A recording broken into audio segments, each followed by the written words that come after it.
दोस्तों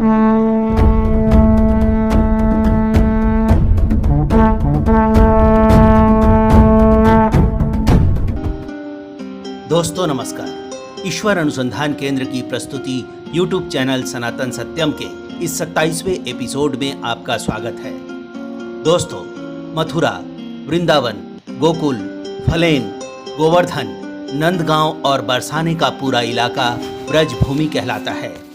इन सभी स्थानों पर लगभग 2 सप्ताह से 1.5 महीने तक होली मनाई जाती है। भारत के कोने कोने से ही नहीं, पूरी दुनिया से लोग यहाँ रंगों के इस महापर्व में शामिल होने के लिए आते हैं। ढोल की थाप पर कहीं लट्ठमार होली की प्रथा सबको हैरान कर जाती है, तो कहीं लड्डूमार होली पूरी फिजा में ऐसी मिठास घोल देती है कि किसी के दिल में कोई कड़वाहट ही नहीं बचती। कहीं फूलों की होली मन मस्तिष्क को मादक सुगंध से तरबतर कर देती है, तो कहीं रंग गुलाल और हवा में उड़ते अबीर के मेघ सबको अपने में समाहित कर लेते हैं। दुनिया में शायद ही कहीं 15 दिन से 1.5 महीने तक चलने वाला ऐसा कोई पर्व मनाया जाता होगा जिसमें शिरकत करने वाला हर कोई अपनी सुध बुध ही खो देता है। यहाँ जो भी आता है, जहाँ से भी आता है, रंग उल्लास और श्री कृष्ण की भक्ति में ही समा जाता है।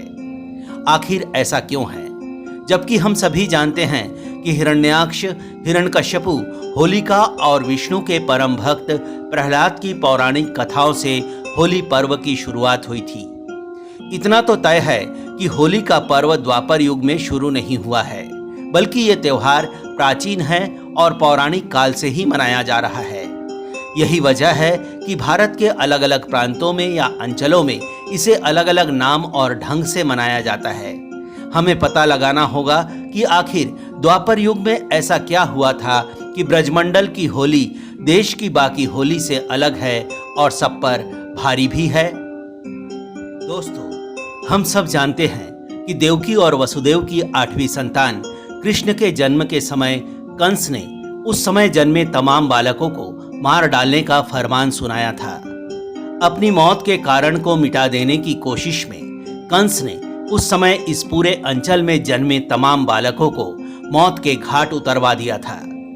कृष्ण तो इसलिए बच गए क्योंकि सबको पता था कि नंद बाबा के यहाँ कन्या हुई है। ये किसी को नहीं पता था कि उसे रातों रात बदल दिया गया है। कृष्ण तो बच गए, लेकिन उन्हें अपने जीवन की बहुत बड़ी कीमत चुकानी पड़ी होगी। उनके साथ या आगे पीछे जन्मे तमाम घरों के बालकों को जीवन से हाथ धोना पड़ा होगा। कुछ लोग अपने बच्चों को बचाने के लिए घर बार छोड़कर ब्रजमंडल से दूर भी चले गए होंगे। यही वो समय था जब नंद बाबा के घर पर ही रोहिणी के गर्भ से जन्मे बलराम को भी उनकी माता रोहिणी समेत ब्रजमंडल से दूर वसुदेव के पैतृक गांव आगरा के बटेश्वर भेज दिया गया होगा। और जो लोग अपने बालकों की जान बचाने कहीं नहीं जा सके होंगे, उनके घरों में केवल बालिकाएं ही बची रह गई होंगी। बड़ी संख्या में बच्चों की जीवन लीला को समाप्त करने के बाद जब कंस का क्रोध थोड़ा कम हुआ होगा, तो पूरे ब्रजमंडल में इक्के दुक्के घरों को छोड़कर बाकी घरों में बालिकाओं की या कन्याओं की किलकारियां ही गूंज रही होंगी। बालकों के अभाव ने कृष्ण को सबका लाडला बना दिया होगा। जिन माओं ने अपने बालकों को कंस के अनुचरों के हाथों बलि चढ़ते देखा होगा, वो नन्हे कान्हा में अपनी ही संतान की छवि देखती रही होंगी। कृष्ण को देखकर उनका ममत्व छलक आता होगा। अब जरा कल्पना कीजिए कि जब पौराणिक पर्व रक्षाबंधन या भाई दूज का त्योहार आता होगा, तो ब्रजमंडल में कैसी स्थिति होती होगी। नन्ही बालिकाएं भाई नहीं होने को लेकर दुखी नहीं हो जाती होंगी, और उन माताओं का क्या हाल होता होगा जिनकी बालिकाएं रक्षाबंधन या भाई दूज के लिए किसी भाई के आने की राह तकती होंगी। जरा ये भी सोचिए कि ऐसे माहौल का कृष्ण के बाल मन पर क्या असर होता रहा होगा। क्या ये नहीं हो सकता कि इसी दुख ने उनकी मुरली में मधुर तान डाल दी होगी। ब्रजमंडल के लोगों में कृष्ण के प्रति आस्था तो तभी पैदा हो गई थी जबकि उन्होंने स्तनपान करके ही पूतना का वध कर दिया था। लेकिन जब बालक कृष्ण ने बकासुर समेत कुछ और राक्षसों को भी मार डाला, तो लोगों में ये विश्वास और बढ़ गया होगा कि विलक्षण प्रतिभा और दैवीय गुणों से संपन्न ये बालक कंस से उनकी रक्षा कर सकता है। इसी भरोसे का कमाल रहा होगा कि कंस के अत्याचार से अपने बालकों को बचाने के लिए ब्रजमंडल को छोड़कर गए हुए लोग वापस लौटे होंगे। इतना ही नहीं, पूतना और बकासुर के वध से जन्मे भरोसे ने ही लोगों को फिर से संतान उत्पत्ति का साहस भी दिया होगा और इसके बाद ही ब्रजमंडल में बालिकाओं के साथ बालकों को भी एक साथ खेलते कूदते देखा गया होगा। लेकिन ये सारी घटनाएं कृष्ण के अंतर्मन को एकदम से झकझोर चुकी थी। अपने साथियों के साथ युवा हो रहे कृष्ण एक ऐसा चक्रव्यूह रचने की तैयारी में थे जिसमें फंसकर एक दिन कंस को दम तोड़ देना था।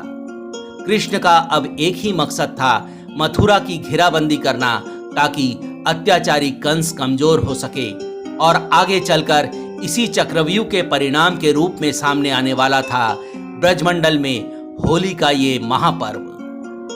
दोस्तों, ब्रजमंडल की फिजा में उड़ते ये रंग गुलाल और कृष्ण भक्ति में डूबे रंगों से सराबोर ये सारे लोग, थोड़ी भी दूरी से देखने पर इस रंगीन लोगों की भीड़ में आप अपने किसी परिचित को भी नहीं पहचान पाएंगे।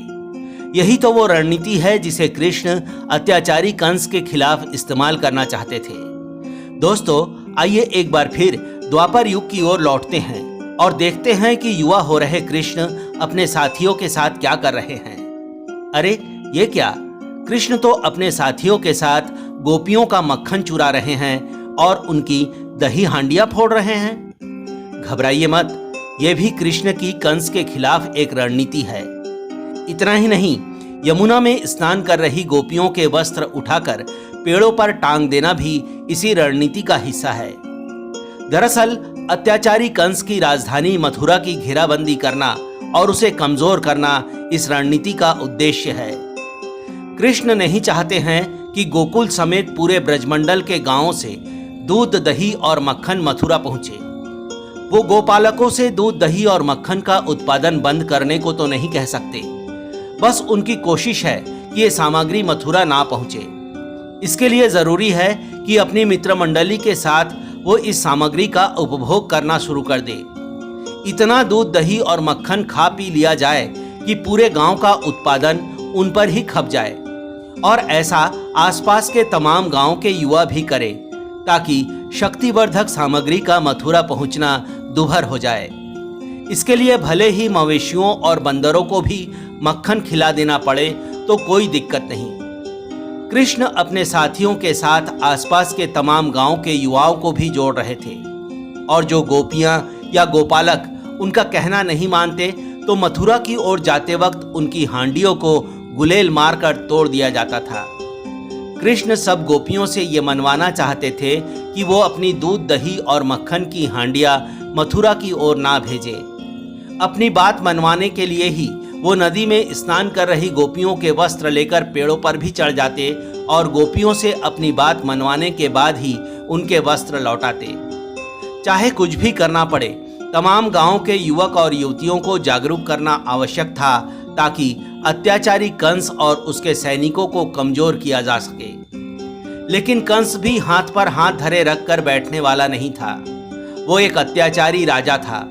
उसे जल्द ही पता चल जाने वाला था कि गोकुल और उसके आसपास के गांवों से शक्तिवर्धक दूध, दही और मक्खन की सप्लाई कमजोर पड़ रही है।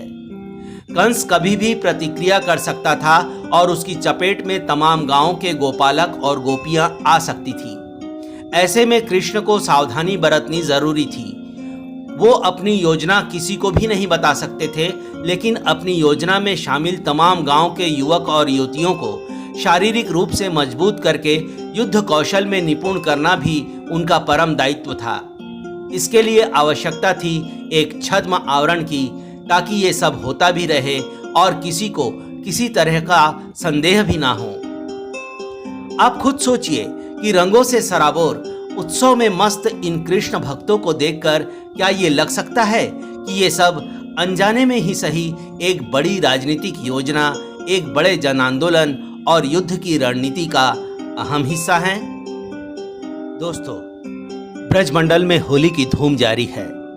रंग से सराबोर कृष्ण भक्त ढोल मजीरे की थाप पर जमकर थिरक रहे हैं। मथुरा वृंदावन या गोकुल, पूरे ब्रजमंडल का ये दृश्य एकदम वैसा ही है जैसा श्री कृष्ण ने द्वापर युग में यहाँ उत्पन्न किया था। उस समय कृष्ण युवा अवस्था को प्राप्त हो रहे थे और मथुरा को कमजोर करने की योजना पर गुपचुप तरीके से काम कर रहे थे। कंस के अत्याचार का शिकार होने के कारण पूरे ब्रजमंडल का लिंगानुपात एकदम से बिगड़ गया था। किसी गांव में युवतियों की संख्या अधिक थी तो किसी गांव में युवकों की। कृष्ण के सामने एक बड़ी चुनौती थी। मथुरा में दूध, दही और मक्खन की सप्लाई कमजोर करने की योजना का कभी भी खुलासा हो सकता था। कंस के सिपाही किसी भी गांव में धावा बोल सकते थे। उससे निपटने के लिए सभी गांव के युवक युवतियों को शक्तिशाली बनाना और युद्ध कौशल में निपुण करना था। कृष्ण ने वृंदावन के ठीक बीचों बीच स्थित निधि वन को चुना। उन्होंने तय किया कि इस स्थान पर रात के समय युवक युवतियों के लिए सांस्कृतिक कार्यक्रमों का आयोजन करना एकदम उचित रहेगा। सांस्कृतिक कार्यक्रम के बहाने सभी युवक युवतियां यहाँ एकत्र होने लगे। यहाँ होने वाले नृत्य संगीत के इस कार्यक्रम को ही बाद में रासलीला के नाम से जाना गया।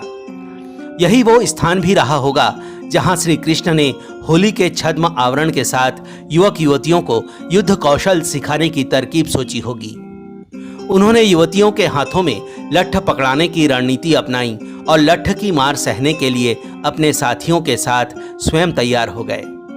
अब बरसाने समेत तमाम गांव के युवतियों के सामने चुनौती थी कि वो पूरी ताकत से लट्ठ चलाए भी और इस बात का ध्यान भी रखे कि युवकों के सिर पर रखे ढाल से उनका निशाना चूके भी नहीं, अन्यथा वो अपने ही युवक साथियों को घायल कर बैठेंगी।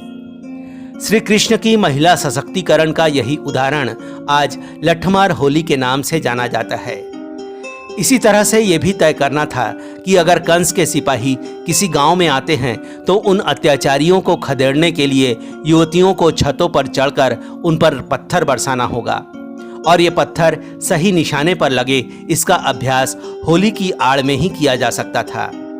कृष्ण ने रणनीति बनाई कि वो और उनके युवक साथी गांव में घुसपैठ करेंगे और युवतियां छतों पर चढ़कर उन पर निशाना लगाएंगी, लेकिन यह निशाना पत्थर के स्थान पर लड्डुओं से लगाया जाएगा।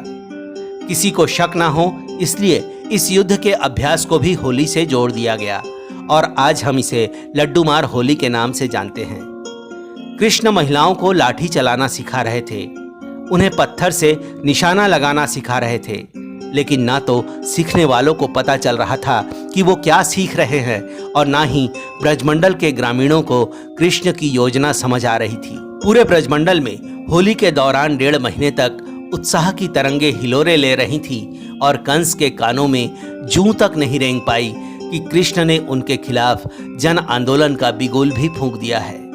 जब आवश्यकता आन पड़ती तो यही युवतियां कंस के सिपाहियों पर लाठियां भी बरसाती और छतों पर चढ़कर पत्थर भी फेंकती, लेकिन कंस के सिपाही कभी किसी को पहचान नहीं पाते कि उन पर हमला करने वाले कौन थे, क्योंकि कृष्ण की योजना में ये शामिल था कि लट्ठ चलाने या लड्डू फेंककर अभ्यास करने से पहले सभी को तरह तरह के रंग से सराबोर हो जाना था। अबीर, गुलाल और तरह तरह के रंगों के छद्म आवरण में जन आंदोलन की यही तैयारी ब्रजमंडल की होली के रूप में विख्यात होती चली गई। कृष्ण की रणनीति पर स्वयं को तैयार बताने के लिए ही यहाँ के लोग आज भी उतने ही उत्साह के साथ 1.5 महीने तक होली मनाते हैं। लट्ठमार होली, लड्डू मार होली और रंगों से सराबोर होकर अपनी पहचान छिपाने के साथ एकरूपता और एकजुटता का संदेश भी देते हैं और नारे लगाते हैं, होली खेले नंदलाला बिरज में, होली खेले नंदलाला।